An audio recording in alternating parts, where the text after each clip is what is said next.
Olá, sejam bem-vindos a mais uma live do Yoga na Federal. Meu nome é Marcos. Hoje a gente vai falar sobre disciplina e liberdade com Laura Miguel, com a grande Laura Miguel lá da Sangha de Porto Alegre. Muito obrigado. É um tema muito interessante, assim. A Laura concordou em trocar uma ideia com a gente a respeito disso numa manhã de Páscoa, a ressurreição. Esperando aqui a Laura entrar. Sejam muito bem-vindas. Acho que a Laura já entrou. A Laura é muito craque, muito profissional, já que está aqui. Já. Sejam todos bem-vindos com live. Estou convidando aqui a Laura agora. Sejam muito bem-vindos a todos e a todas. Muito bom. E aí, Marcos? Namastê, feliz Páscoa. Muito bom. Bom dia, professora. Bom dia, um prazer. Muito obrigado. Convite. Muito obrigado por ter aceito o nosso convite, Laura, aqui no nosso projeto, para conversar um pouco sobre esse super tema. Fiquei muito feliz de que você aceitou o nosso convite. Esse tema é muito importante, sobre a disciplina e liberdade, o que parece ser contraditório, né? Um impasse, com algo incompatível, que é a compatibilidade, aí, né? A tentativa de trazer, complementar disciplina e liberdade. O que é achar liberdade na disciplina e disciplina na liberdade também. Laura, muito obrigado mais uma vez pela gentileza de ter aceitado. Muito bem-vindo a todas as pessoas.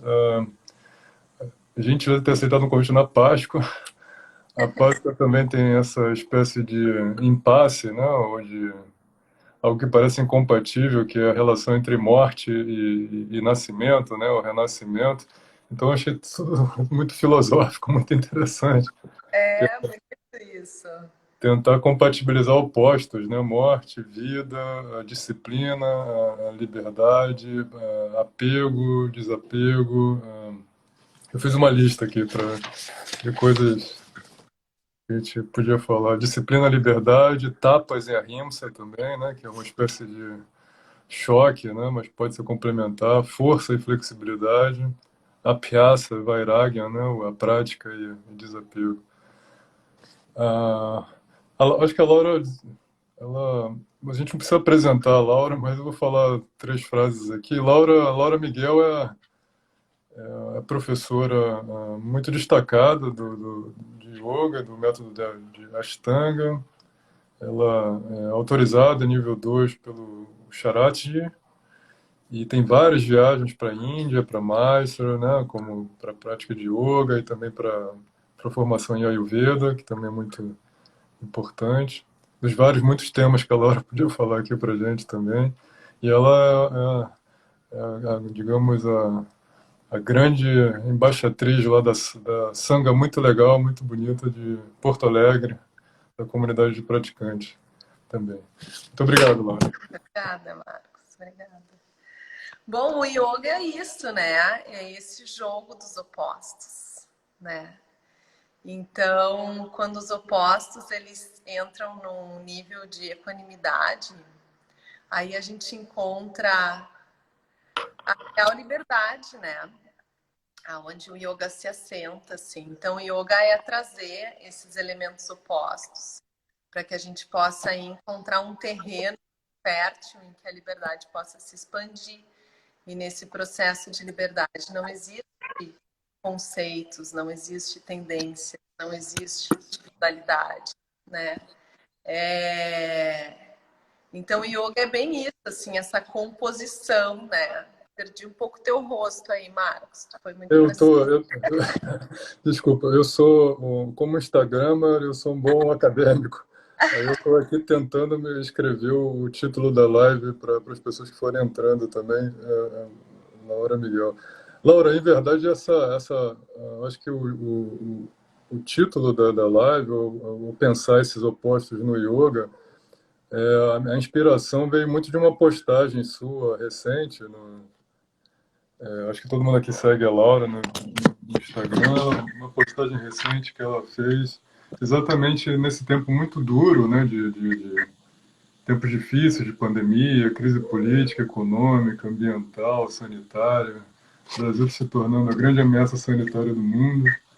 E a ideia de ter uma demanda muito grande, né, dentro da nossa prática pessoal, e às vezes a gente passa isso como professores também, algum tipo de exigência muito grande, né? Aí você estava tentando exatamente tentar mostrar como que a liberdade pode funcionar na disciplina e menos essa, como é que a gente pode falar, tomar a disciplina como autopunição às vezes, né? Como algo muito duro, né? A gente tem um contexto ocidental bem diferente do que é o contexto da Índia, né? O contexto da Índia já traz desde muito cedo uma espiritualidade muito forte, não uma religiosidade como é aqui no Brasil, né? É uma espiritualidade. O que é espiritualidade? É entrar em contato com a nossa alma, né? Com o que vem de dentro e a partir daí fazer uma leitura e transformando e modificando. A religião já vem de um outro foco, em que há uma demanda externa, né? Em que há uma resposta a uma demanda externa. Então a gente tem que reconhecer que a gente vem dentro desse paradigma, né? Que existe a religião, existe o padre, existe a igreja, e eu tenho que ir lá expressar a minha devoção, expressar o meu respeito. A espiritualidade é diferente, né? É uma conexão mais interna, baseada em princípios filosóficos que vão sustentar aquele caminhar, né? Aquela jornada. Então aí a gente já tem uma diferença. E como no nosso mundo ocidental a gente vem dentro de um contexto de resposta, claro, o ser humano é isso, né? Ele vive no reino do prazer. Então, assim, o reino do prazer é: existe algo, eu adquiro, existe algo, eu respondo, existe algo, eu quero, existe algo, eu não quero. Então, a gente fica nesse nível do desejo muito respondendo à demanda do próprio ego, que é a demanda da individualidade, né? A espiritualidade faz um caminho diferente, né? A gente torna o externo, tenta enxergar o externo de uma forma muito mais simples. Então, claro que o yoga entra nesse paradigma, né? O Ashtanga Yoga, que é o que eu conheço, que é o que eu vivo, eu não sei falar sobre outros métodos de yoga. A gente busca essa prática de yoga externamente, e o yoga ele não é externo, ele é extremamente interno. Então, quando eu falei naquela postagem, uma das coisas que eu percebi, né, com alunos novos que vêm através do virtual, que eu não tenho uma conexão direta, eu não tenho um tempo para conversar, eu não tenho, até a gente abre esses espaços, né, para fazer conversas online, para poder entender a jornada de cada um e ver onde cada um está dentro do seu contexto de vida, né?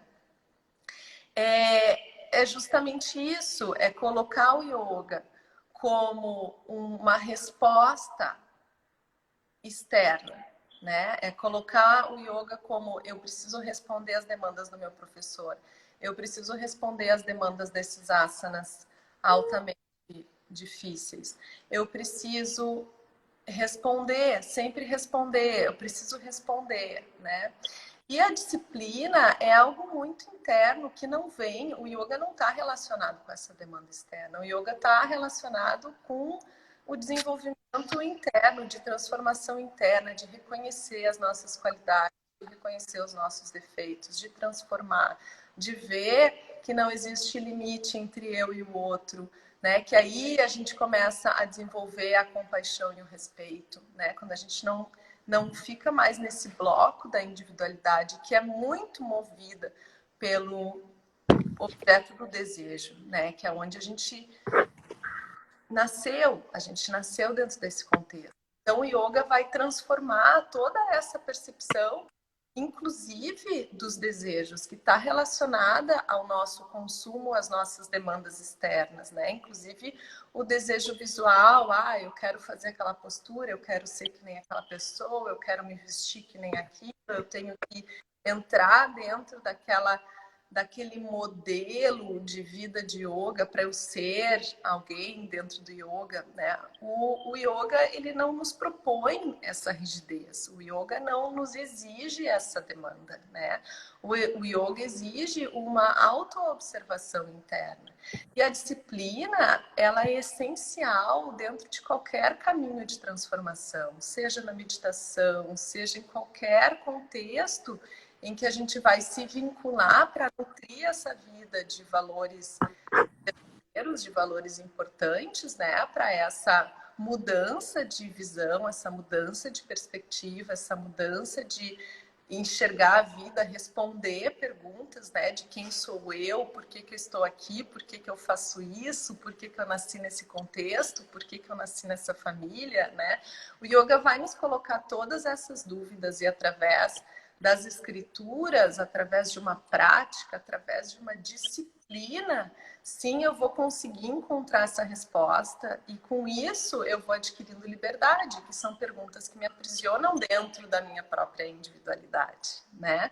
Então, claro que primeiro a gente entra em contato com a nossa individualidade, a gente entra em contato com essa nossa carcaça que nos afasta, que nos separa do outro, que nos separa da natureza, que nos separa de muitas coisas e que nos torna muitas vezes egoístas, né? Mas a disciplina, ela vai transformando isso. E por que é importante a disciplina? O Ashtanga trabalha muito com essa força interna dos bandas, do Dhyana Bandha, Mula Bandha. A gente acaba ficando com o corpo internamente, a força dentro do Ashtanga, ela nasce de dentro para fora, né? É diferente de outras modalidades físicas. E essa força interna que a gente vai adquirindo através da disciplina vai nos dando mais uma firmeza de mente, uma estabilidade de mente, que é o que a gente não quer, que é o que nos torna vulnerável a essas demandas externas, né? O que nos torna sem controle da nossa própria dinâmica mental, né? Então, essa força, essa estabilidade que a gente adquire com a disciplina faz com que a gente se torne muito mais capaz de controlar a dinâmica da nossa mente, né?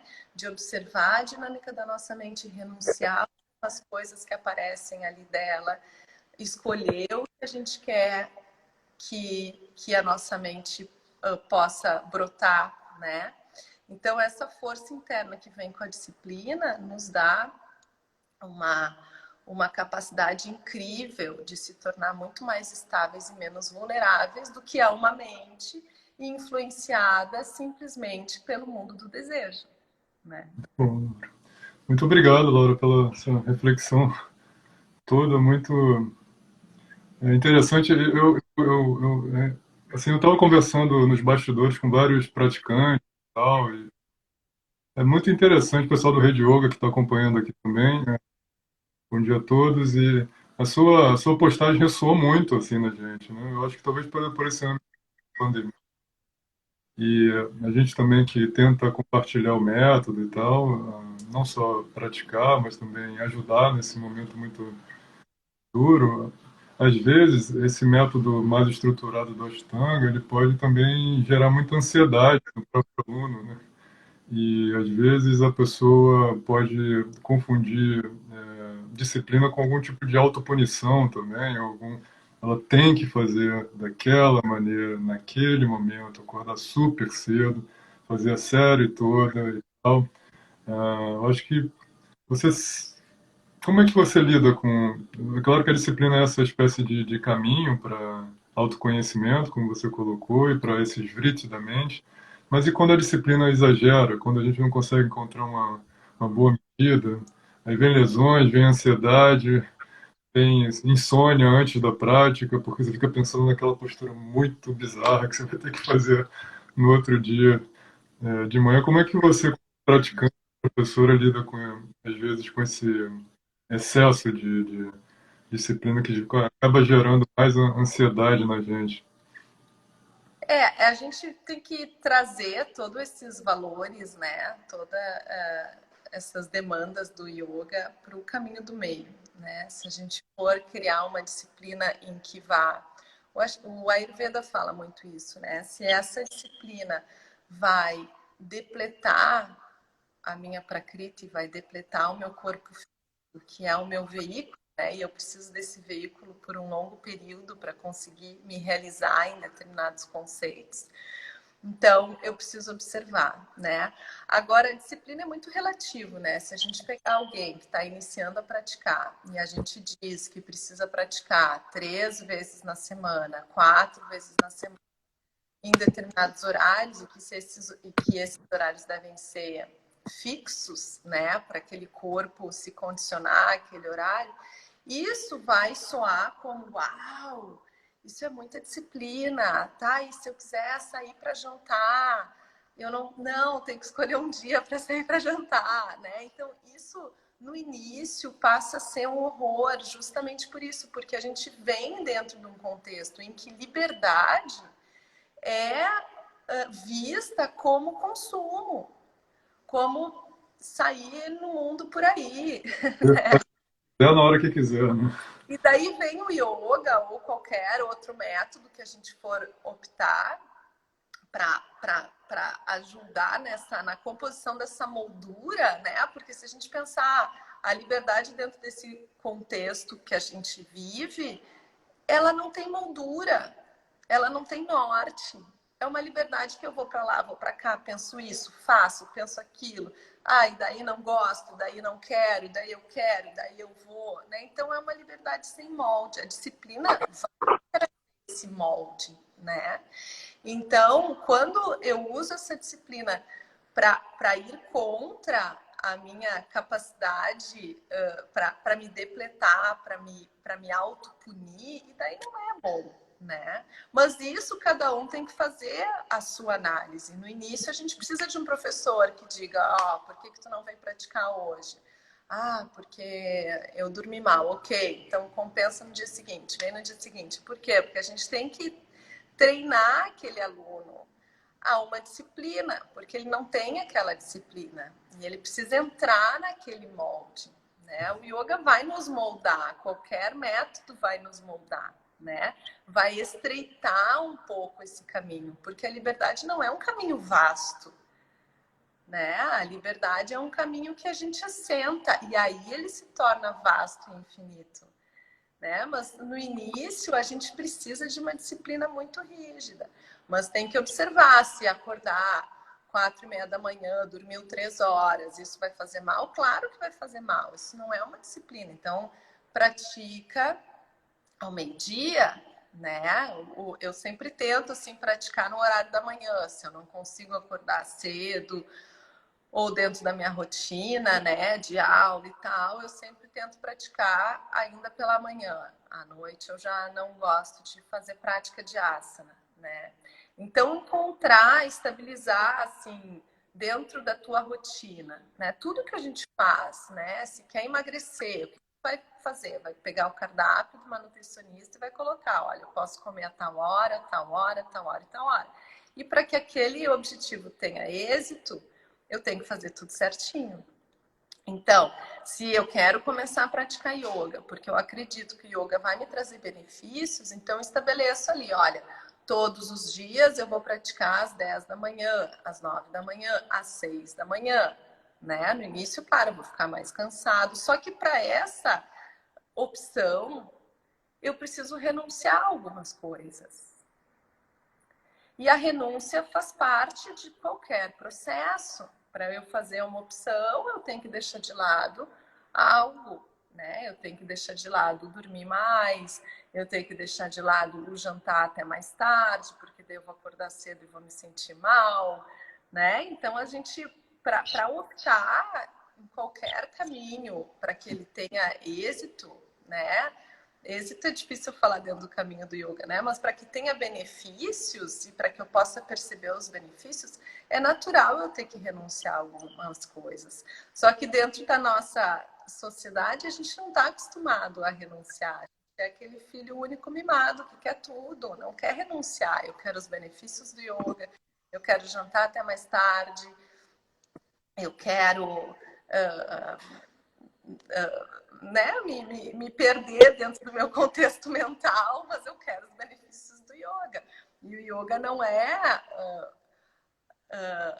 somente prazeroso, né? O que a gente muitas vezes vê, assim, né? O pessoal do yoga, ai, com o corpo bonito, em lugares frente à natureza, super em paz, mas não é só isso. Yoga é um caminho para qualquer um de transformação, de observação, de renúncia, né? De dúvida muitas vezes. Muitas vezes a gente está lá 10, 15 anos praticando yoga, vai gerar alguma dúvida, vai gerar alguma dúvida em relação àquele método, a gente vai se questionar, isso tudo faz parte do processo. Patanjali fala isso no Yoga Sutra. Bom, eu acho que muito desse paradoxo, dessa contradição que a gente está tentando explorar nesse tema da live, entre disciplina e liberdade, ou tapas e ahimsa, entre força e flexibilidade, a abhyasa e vairagya, né, a prática e desapego, que o yoga explora tão bem, né, esses opostos, como a Laura falou, talvez venha muito dessa a sensação de incompatibilidade, talvez venha dessa visão equivocada que a gente tem de liberdade. Basicamente isso, para poder fazer o que você quiser na hora que você quiser. Mas se a gente pensar a disciplina como essa autodisciplina também, né, como uma escolha, uma decisão que você toma de determinar a sua própria vida, aí começa a ficar interessante. Uma decisão Claro. de organizar a liberdade que você tem de se determinar, né? De ter autonomia, né? De determinar suas próprias escolhas, né? Não por alguma coisa É externa. que a gente tem que se perguntar o que é liberdade, né? A liberdade dentro desse contexto que a gente vê, ela é extremamente fictícia e dolorosa, né? Porque nessa liberdade em que a gente enxerga, em que a gente nasceu dentro desse contexto de liberdade, ela vai nos trazer muitas frustrações, né? Então a autopunição também é esse processo, né? A autopunição é uma identificação com o que eu quero, né? O meu próprio ego dentro daquele contexto. Eu quero me esforçar, eu quero me exigir a me moldar dentro daquele contexto num momento em que eu não estou apto, eu não estou preparado, né? No contexto do asana. Só que o asana, ele dentro do Ashtanga tem um processo muito bonito, que a gente tem esses vinyasas, né? Esse movimento que nos proporciona aquecer o corpo. Mas a gente tem um momento do asana, que é aquele momento de sthiti, né? Aquele momento em que a gente simplesmente para, né? Eu sempre digo para os alunos, quando eles estão lá numa postura e estão respirando, assim, estão mexendo, estão indo mais, eu digo, para! Aonde o corpo parou, é ali onde tem que ficar. Deixa só a respiração expandir e reconhece esse estado de não ir mais para nenhum lugar. Reconhece aquele estado de conter a mente, de eu não preciso ir mais, tá bem assim. Eu tô aqui confortável, respirando, mesmo que eu não agarrei a minha mão lá no Marichasana, mas ali eu encontro uma plenitude. Ali é o meu estado de equanimidade. Ali é quando eu assento, né? Muito bom. Então, às vezes a gente se confunde um pouco com a Ashtanga, que é essa prática tão dinâmica de asanas, de tanto movimento, e esquece que asana é conforto, Muito bom. é assento, é estabilidade. Então, quando eu me coloco num asana, eu simplesmente paro. E eu posso parar fisicamente, né? Deixar de me mexer lá, deixar de querer mais. Mas a minha mente tá, mas por que eu não consigo? Mas eu quero mais. Mas por que hoje eu não vou? Ontem eu fui. Por que isso? Por que aquilo? Deixa! Deixa essa mente quieta. Pacifica, né? Deixa esses pensamentos de lado um pouquinho. Reconhece essa dinâmica mental, porque a gente sempre tem que reconhecer o que vem e renuncia, deixa de lado. E aí a gente começa a criar esses espaços mais serenos na mente, até a gente chegar a um estado em que a gente pratica a prática É muito restauradora, mesmo sendo asanas extremamente difíceis, mas ela é restauradora porque eu dei uma pausa na minha dinâmica mental. Muito bom. Agora, com a sua fala, eu lembrei de uma pergunta de uma aluna aqui, acho que ela está, inclusive, aqui. Fiz um encontro semana virtual, onde ela trouxe o aforismo lá do Patanjali no capítulo 2, onde ele fala do asana, asana stira sukham, né? Stira sukhamasana. E também aí também tem uma outra, digamos, outro conflito, ou uma coisa que é meio impasse, ou que parece incompatível, que é o fato de ser stira e ser sukham, né, juntos. E você trouxe muito bem, que é ter uma firmeza, mas ter conforto nessa firmeza, né? Como se o Patanjali, em todo momento, ele está explorando aquilo que parece ser contraditório e mostrando que aquilo que, em verdade, era para ser contraditório é compatível com a prática e também com, digamos, uma visão correta e eles são complementares juntos. Como é que você, Laura, você é experiente, praticante experiente, professora experiente, como é que você lida assim com alunos e com a sua própria prática com esse limite, assim, o limite do desconforto para você conseguir essa transformação? Onde é que a gente consegue encontrar esse desconforto? Como é que a gente aprende isso? É um processo, né? Eu tenho na minha prática também, né? Ainda me deparo com tudo isso, e certamente vou me deparar com tudo isso até o final da minha vida, na prática de asana e também na prática de meditação, né? Então, existe um momento de muito desconforto físico em determinadas posturas, em que o corpo ainda está desenvolvendo força, né? Eu percebo muito dentro da minha prática. E nesse processo de desenvolvimento de força, a gente sente dor muscular, como qualquer atividade física, né? A gente sente desconforto.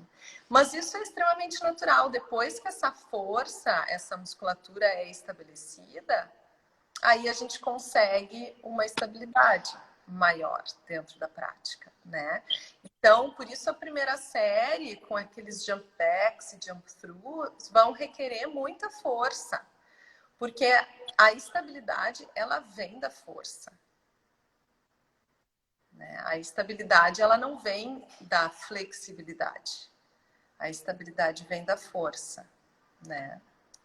No próprio contexto do Ayurveda, né? O Kapha, que é um dosha, né? Que tem a característica de ser estável. Qual é o atributo do dosha Kapha, né? Justamente o corpo de um Kapha é mais forte, é mais firme, os ossos mais estáveis, a musculatura mais estável. Né? Então, os ossos, a musculatura vão nos dar mais estabilidade física. Né? Então, existe um momento em que a gente precisa trabalhar, sim, a musculatura. Né? E o trabalhar a musculatura, como em qualquer outra atividade física, gera um desconforto. O conforto não vem assim rápido. Não vem rápido. Eu lembro quando eu comecei a fazer Surya Namaskar B, estava começando a praticar, né? Meu Deus, mas como é que eu consigo fazer tudo isso numa inspiração, numa expiração? E o próprio Charaka fala, né? No início dá umas respirações extras, para aquela respiração ao menos ficar um pouquinho mais confortável. Depois tira essas respirações extras. Né? Então, qualquer atividade física que a gente for trabalhar vai nos gerar desconforto físico. Claro, a gente tem que observar que dor é essa, a gente tem que observar o joelho, né, quadril, o ombro, ver o que está acontecendo, ver se trabalhar de uma forma diferente com a força vai dar uma aliviada naquela dor, né? Mas as dores dentro do processo do Ashtanga e o desconforto no asana é algo que convive muito com a gente. E que tem que observar, ver se não é alguma lesão, que é muito importante observar, mas também é conviver, né, com esse aprisionamento que é o próprio corpo, né? E é muito louco, porque o corpo é o que nos aprisiona, mas é o que nos leva também a grandes revelações, né? Bom, o corpo como uma espécie de guia, né, nesse processo de transformação, né? Ele pode ser limite, mas também ele pode ser passagem também, né? Nessa... E o yoga, o asana dentro do yoga, eu acho assim uma grande ferramenta de descoberta. Assim, às vezes a gente vai ver um aluno que está com dor no joelho, daí a gente vai ver, tá, mas como é que esse aluno pisa? Como é que é a pisada desse aluno? Daí vai ver que a pisada é mais para um lado. Daí, claro, o quadril já está preso por causa daquele pé, né? Então, quando a gente começa a trabalhar o Padmasana, a gente já começa a trabalhar essa flexibilidade do pé, né? Então, a gente já está trabalhando aí com um caminhar, né? Lá da infância, quando começou a caminhar. Então, quando começou a caminhar, veio aquela tendência de caminhar dessa forma. E aí o quadril se colocou numa forma. Daí a gente vem com asana e tenta colocar o corpo dentro de outra forma. Né? Que os asanas fazem isso, eles moldam também, vão moldar aquele corpo. E aquilo vai me gerar dor. Ok, como é que foi? Como é que tá esse pé? Às vezes até a própria posição que a gente ficou na barriga das nossas mães, né? Vão influenciar como que esse corpo chegou. E isso a gente vai trabalhar com asana. Então, é uma caminhada extremamente profunda, usando o próprio corpo, até para ver esses condicionamentos. As pessoas que são mais tímidas, né, fecham os ombros. Daí chega, tem que fazer Urdhva Dhanurasana. Então, o que, que a gente tem que fazer? Quando a gente fecha muito os ombros, o que, que acontece? Eu não respiro bem, porque eu não crio espaço para respirar bem. Eu não tenho liberdade para respirar. Então, eu começo a trabalhar os meus ombros para trás, eu começo a expandir mais a minha respiração. Né? Então, isso vai trabalhar com uma série de tendências. Bom, mas por que eu sou assim? Ah, quando eu era criança, aconteceu isso, eu me fechei. E contive aquilo dentro do meu peito. E eu não dou espaço para aquilo ir embora. Eu aprisionei aquela sensação. O que é isso? Eu me apeguei àquela sensação, eu me apeguei àquela tendência. E na medida que eu vou manipulando o meu corpo, eu vou reconhecendo determinados padrões. E vou mandando embora determinados padrões. E isso é altamente curativo dentro do processo de transformação e de autoconhecimento. Porque eu vou mudando quem eu era. Eu deixo de ser eu deixo de vivenciar aquela história. Que se eu não me relacionasse com o meu corpo através dessa percepção de autoconhecimento, eu não estaria renunciando àquela história. E aí o yoga passa a ser curativo.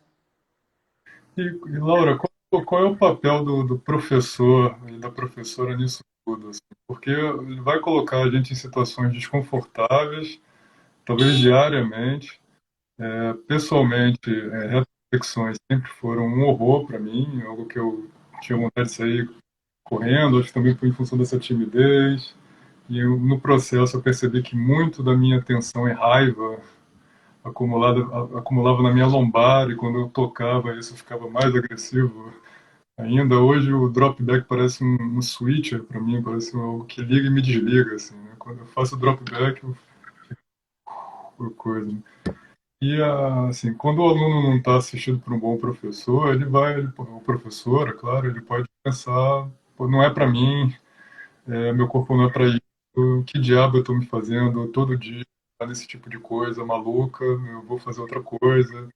Existe qual é o papel do professor para fazer esse tipo de leitura que você está falando, do aluno sobre o pé? A gente não vai, assim, digamos, reverter um processo de 30 anos da vida da pessoa, e se você pensar em vidas passadas também, e estrutura kármica da família e tal, em 2 meses de asanas, né? Vai acontecer É, de maneira. Como é que funciona isso? Por exemplo, para ganhar flexibilidade, em verdade, agora você não está precisando de flexibilidade, você está precisando de força.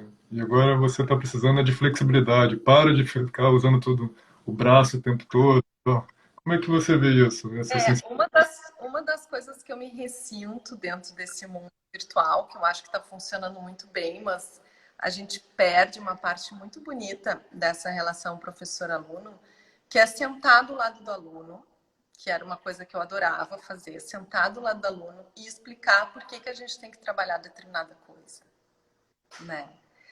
Fazer com que, porque a relação entre professor e aluno, ela é muito ligada através da palavra. O aluno cria aquela disponibilidade de abertura para ouvir, ele traz aquela palavra para dentro de si, contempla e transforma, né? Então, a palavra, os ensinamentos através da palavra são muito importantes. Então, o sentar do lado do aluno e dizer, olha, eu acho que essa tua dor, como é que é o teu comportamento em relação a determinadas coisas? Então, se a gente trabalhar um pouquinho mais isso, o que aconteceu lá atrás? Né? Claro que isso a gente vai tendo através da intimidade. Não vou chegar numa segunda aula e me enfiar na vida e na história do aluno, né, de uma forma invasiva. E tem alunos que abrem mais, tem alunos que fecham mais, que demora mais para a gente conseguir entrar, mas isso sentar do lado do aluno e tentar entender o contexto individual daquele aluno e mostrar para ele que trabalhando isso, ele vai desenvolver determinados pontos que ele precisa desenvolver nesse caminho espiritual e ele aceitar aquilo como válido, isso ele vai trabalhar, né? Então, isso eu me ressinto nesse mundo virtual, assim, né? Então, eu acho que essa é a função do professor, não é a gente simplesmente, ok, fechou Marityasana D, Navasana, fechou Supta Kurmasana, segue, terminou a primeira série, drop back. Não, né? Porque o Ashtanga, ele é um método bem rígido, vamos dizer assim, na sua sequência de asanas, e ele tem ali determinadas regrinhas, vamos dizer assim, mas a gente não pode esquecer que é uma prática extremamente individualizada. Extremamente individualizada. Então, para enxergar essa individualidade, eu tenho que enxergar aquele corpo separado, entender aquele histórico, conversar com aquele aluno, né? E mostrar aquilo que ele precisa naquele momento. Às vezes a gente vem, né, com alunos assim que tem muita energia, que essa energia num momento de pressão vira raiva, né? Essa falta de administração da energia, porque a raiva é uma energia muito potente, né?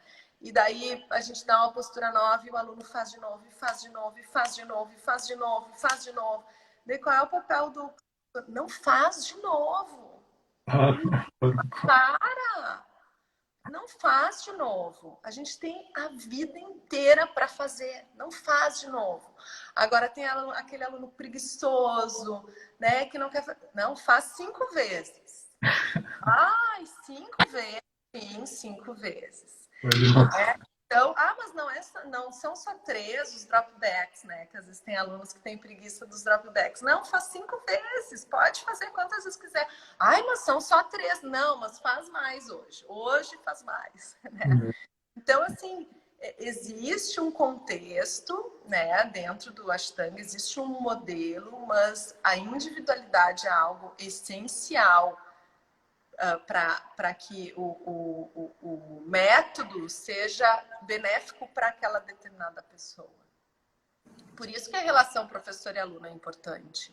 E por isso que o tempo dessa relação professor-aluno é importante. Porque com o tempo, tu consegue acessar mais profundamente aquele aluno. Então, a gente vê um aluno durante 1 ano, 2 vezes por semana, é uma relação totalmente diferente daquele aluno que eu vejo há 10 anos, 4, 5, 6 vezes por semana. É totalmente diferente.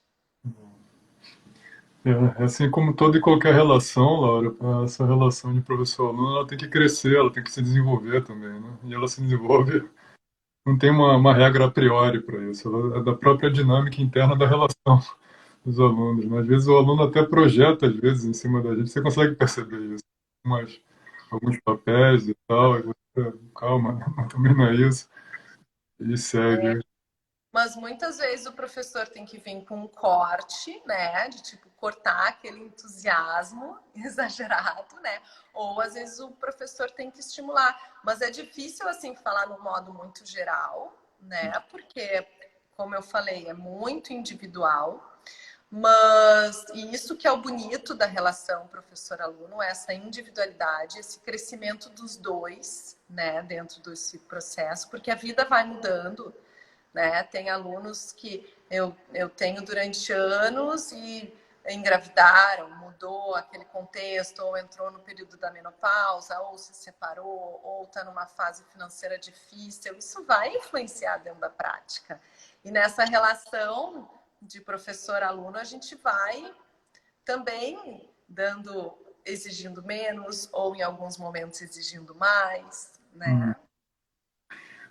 É interessante, a Eduardo acabou de falar aqui no chat, pessoa, caros e caras aqui assistindo a gente, 100 pessoas assistindo a gente, podem fazer perguntas aqui. Eu estou recolhendo algumas perguntas e vou fazer para a Laura nesses últimos 15 minutos de live. A Eduardo, inclusive, falando que professor é praticamente um psicólogo.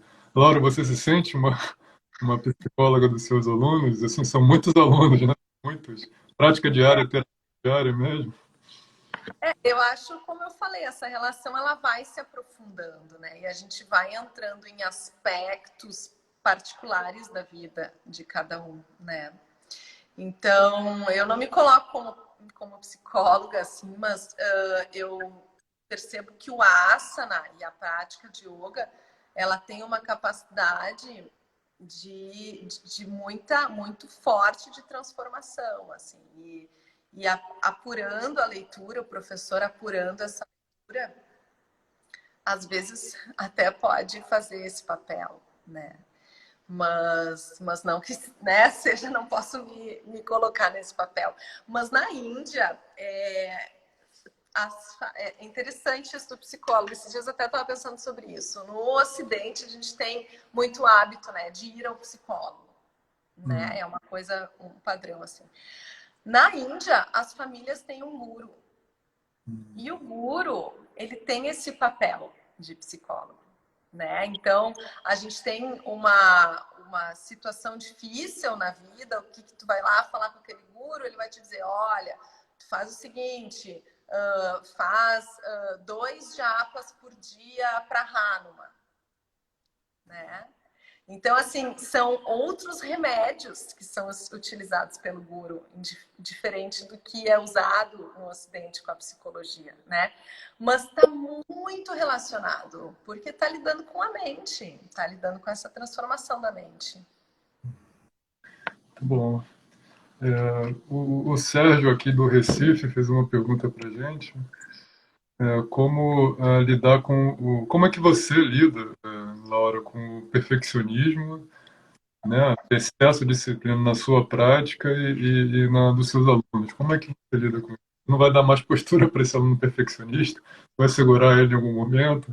Você... Eu lembro, assim, eu tenho uma aluna que é super perfeccionista, e daí o Tiryan Mukha, Kapada Paschimottanasana, que todo mundo se torce para o lado e tenta se colocar retinho, ela, pela primeira vez, ela fez perfeito, né?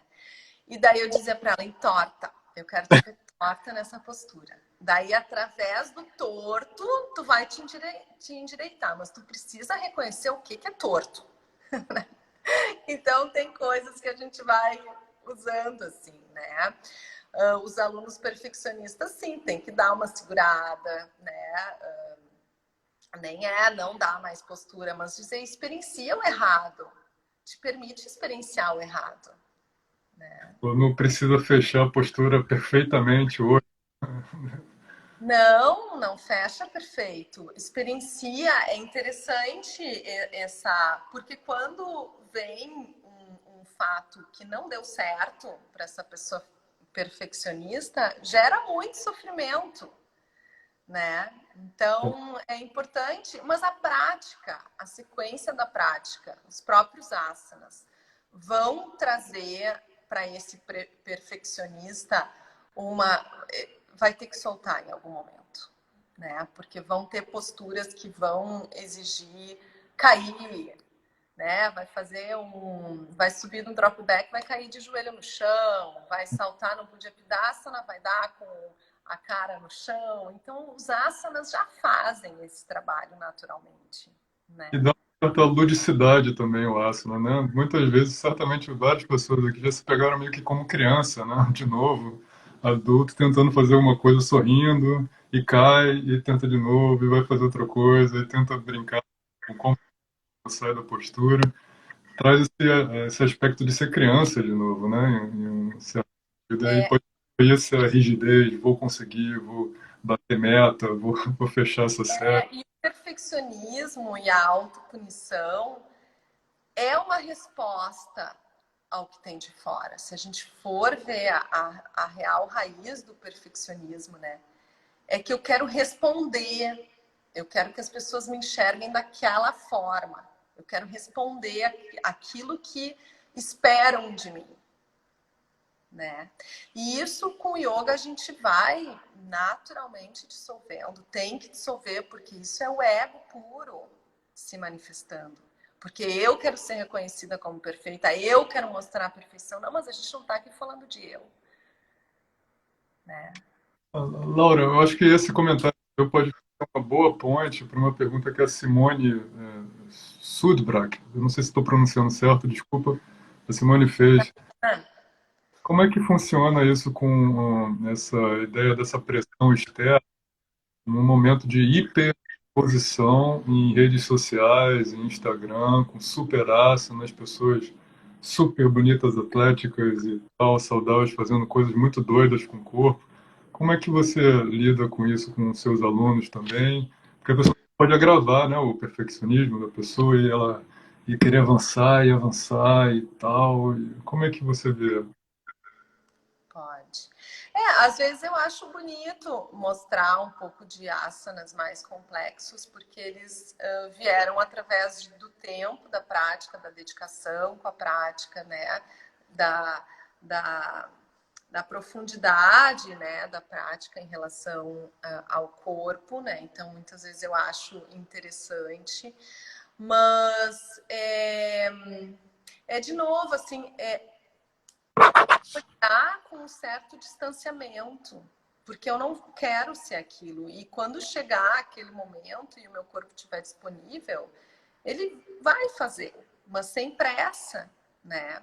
Mas acho que quando eu comecei a praticar, não existia essa coisa de rede social, nem sabia qual era a próxima postura que eu fazia, que eu ia fazer, eu dependia totalmente do meu professor para saber a sequência da minha prática. E era tão bom aquele tempo. Então, eu acho que as redes sociais, elas atrapalham um pouco o processo, né? Envaidecem o caminho do yoga que não tem vaidade. É, muito bom. Em verdade, eu confundi aqui. A Simone fez a pergunta sobre a arte física, a pergunta sobre essas posturas muito hipersexys, ela usou a palavra nos comentários, foi da Karina Correia. Tem algumas pessoas, Laura, perguntando sobre como conciliar a prática com outras práticas, né, que você pode fazer, práticas esportivas, e também, curiosidade, alguém fez uma pergunta sobre menopausa, foi a Laura, argentina, que fez a pergunta sobre menopausa, e também quando a pessoa tem mais idade, e entra em idade mais avançada, e se ela faz todas as posturas, ou se ela fica só na primeira série também. Isso foi uma pergunta acho que da Simone. Bom, então vamos lá para a pergunta da Simone. No início a gente acaba fazendo, né, uma prática de yoga 2 vezes por semana, 3 vezes por semana. Os meus alunos novos, eu não exijo uma prática diária, né? Eu peço para que eles pratiquem 3 vezes por semana no mesmo horário e não faltem, né? Então, assim, se comprometer com aquele tempo do yoga. E é natural, porque imagina, começou a fazer yoga há 1 mês, 2 meses, 3 meses e já tem um histórico de esporte antes, né? A academia, a musculação, a natação, a bicicleta, a corrida, né? Então também não dá para radicalmente, não, agora só vou fazer yoga, até porque é uma prática que ainda é muito curta, é uma prática que a gente não sente ainda que o corpo está trabalhando, né? Mas aos poucos, dedicando tempo à prática de asana, o corpo não tem mais disponibilidade para outras atividades físicas. Eu não acho que a gente tenha que renunciar a nada de forma forçada. Tem que vir naturalmente, né? Aquela vontade de, ai não, eu vou aumentar mais um dia da minha prática de yoga e vou deixar de fazer a minha musculação nesse horário, eu vou trocar. Isso eu vejo muito, assim, vejo muito dos alunos, olha, eu vou fazer mais um dia porque eu resolvi fazer menos musculação. E isso vem naturalmente, isso não vem imposto, né? Vem de uma vontade individual, assim, né? Mas realmente é radical eu dizer que outras atividades físicas não compõem uma prática de Ashtanga Yoga. Depende do nível de prática. Se tu está fazendo só as posturas elementares, ok, corre, vai gastar energia, né? Daqui a pouco a prática vai aumentar e não vai querer mais fazer outras atividades, né? Mas tem que deixar vir naturalmente. Muito bom. E, Laura, como é que funciona essa com mais idade? Como é que você faz com os alunos com mais idade ou menos pausa, como a Laura lá da Argentina perguntou? A Karina perguntou de novo, na terceira idade, de É, terceira série, por exemplo, depois de um praticante de muito não fazendo a terceira. depende, né? O Brasil, assim, a gente não tem ainda um histórico de um Ashtanga Yoga que envelheceu, né? Eu ensino há quanto tempo? Há 15 anos. Então, assim, eu tenho alunos de 10 anos, de 11 anos, né? Eu não tenho alunos que envelheceram junto comigo, né? Talvez essa pergunta eu possa responder muito bem daqui a 20 anos, né? Então, é difícil. Na minha experiência, eu não tenho muita experiência com pessoas mais velhas, assim, né? E até pelo nosso próprio contexto. Mas quando vem pessoas mais velhas iniciando a prática, eu começo como qualquer outro, né?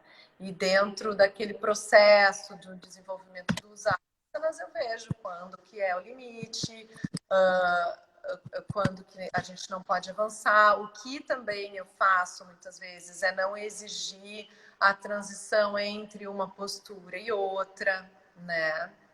Então, mas isso é de cada aluno, né? Se vem um aluno mais velho que tem um histórico de atividade física, que tem um corpo maravilhoso, uma disponibilidade física, uma energia, né?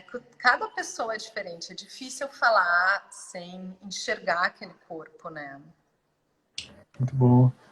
Eu vou. Muito obrigado, Laura. E na menopausa também, né? Que eu não respondi. Então, na menopausa também.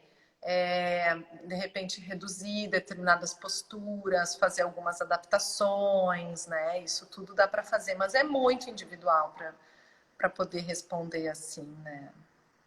Acho que essa ideia do ser muito individual, não tem uma espécie de regra geral, algo a priori que se aplica a muitas pessoas. Também tem um insight aí do Ayurveda, né? Porque o Ayurveda também é essa tradição da medicina, digamos, indiana, que é algo muito individualizado, de diagnóstico muito focado numa pessoa. Aí é um bom gancho aqui também para a pergunta da Camila, sempre prestigiando aqui, a Camila lá de São Paulo. Beijo para você, Camila. Como o trabalho com a Ayurveda ajuda no trabalho como professora de yoga, professora? O Ayurveda eu acho uma excelente, uma grande combinação, porque o Ayurveda vai se aprofundar nos biotipos, né? E nos atributos de cada biotipo. Vata, Pitta e Kapha. E através do conhecimento desses biotipos, a gente já sabe, né, pelo estudo, as tendências de cada biotipo. Então, a gente já vai saber que um Vata vai ter uma dificuldade de concentração maior, então a gente pode focar em determinados outros aspectos, que o Vata vai ter as articulações um pouquinho mais fraquinhas, os ossos mais fraquinhos, então eu não posso dar uma prática extremamente longa para um Vata, né, assim, de forma genérica, tá? E posso dar uma prática mais longa para um Kapha.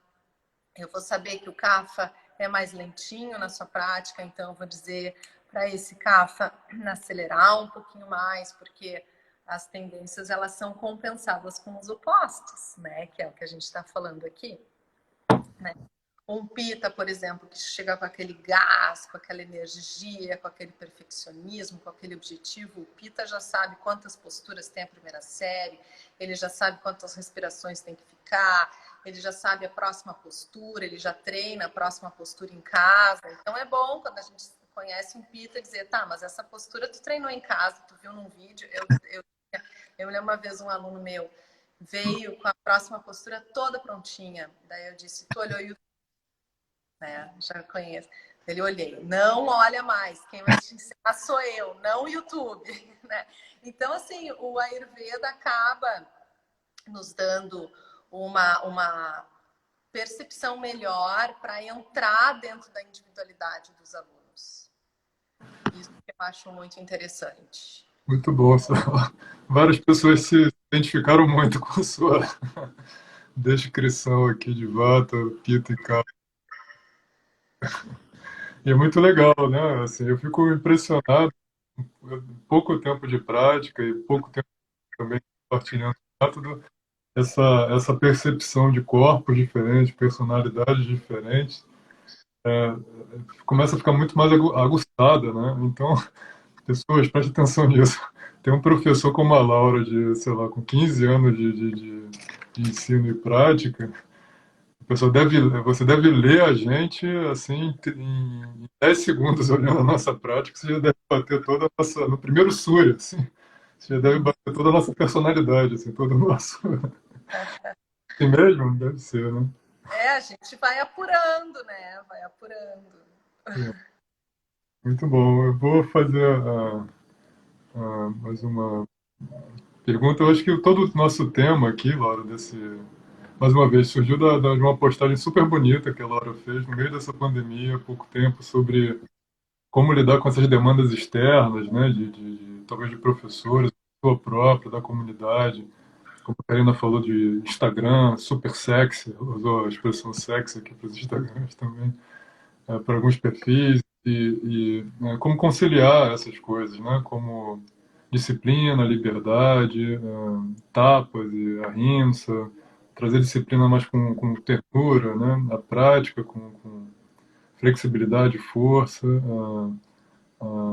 firmeza e conforto, porque todas essas coisas parecem serem contraditórias ou incompatíveis, tem algum tipo de impasse. E eu acho muito bonito ouvir a Laura, porque ela mostra claramente que essas coisas, em verdade, elas são complementares, né? Força e flexibilidade, elas não precisam choque, né? Você pode ir fazendo um diálogo entre as duas coisas, e eu acho que isso se chama amadurecimento, né, da nossa prática. É bonito ir se desenvolvendo na vida, né, com os ensinamentos do yoga, assim. Então, permitir que o tempo, né, possa fazer seu trabalho também. Claro que a minha percepção de agora não é a mesma percepção do que eu tinha 10 anos atrás. Os meus alunos que me conhecem há mais tempo dizem, não, mas tu mudou como professora. Porque eu também sou uma praticante. Eu não sou professora. Eu passo o que vem da minha prática, né, e da minha vivência. Então, eu sou uma praticante. Eu tenho o yoga como o meu refúgio ali onde eu me seguro, né? Onde eu me observo. Então, isso é passado. Isso vai acontecer com o tempo em cada professor que se dedica à sua prática pessoal, né? Agora eu fiquei curioso, Laura. Você era mais durona ou mais flexível como professora antes? Não, eu me lembro, eu sou bem lentinha, assim, sabe, para as coisas. Eu sou devagar, eu sou mais contemplativa, assim, para as coisas. E eu me lembro que um grande desafio para mim foi essa explosão de jump back. Que era explosivo, me violentava, né?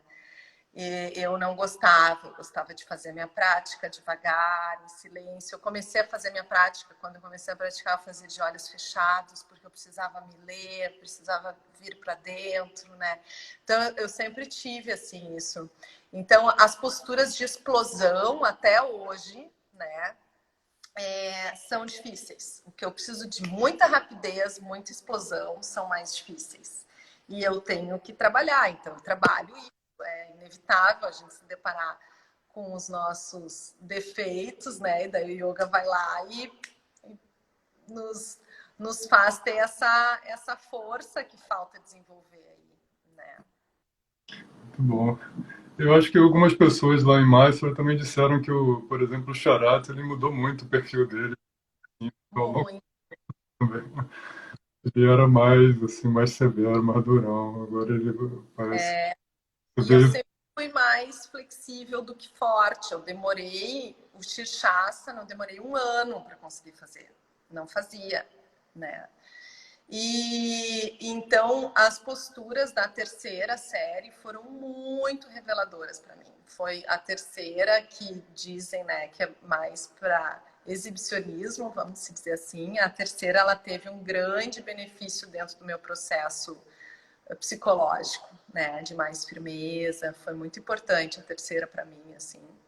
E de desenvolver mais força do que flexibilidade, né? Então eu acredito muito nessa prática e acho também muito legal poder evoluir dentro dessa prática para se enxergar em diferentes cenários, né, do corpo e ver o que a gente é capaz de fazer, ver o que acontece, claro, sem nunca envaidecer, né? Sempre lembrando assim que essa liberdade vem através da, da, da renúncia à individualidade, né?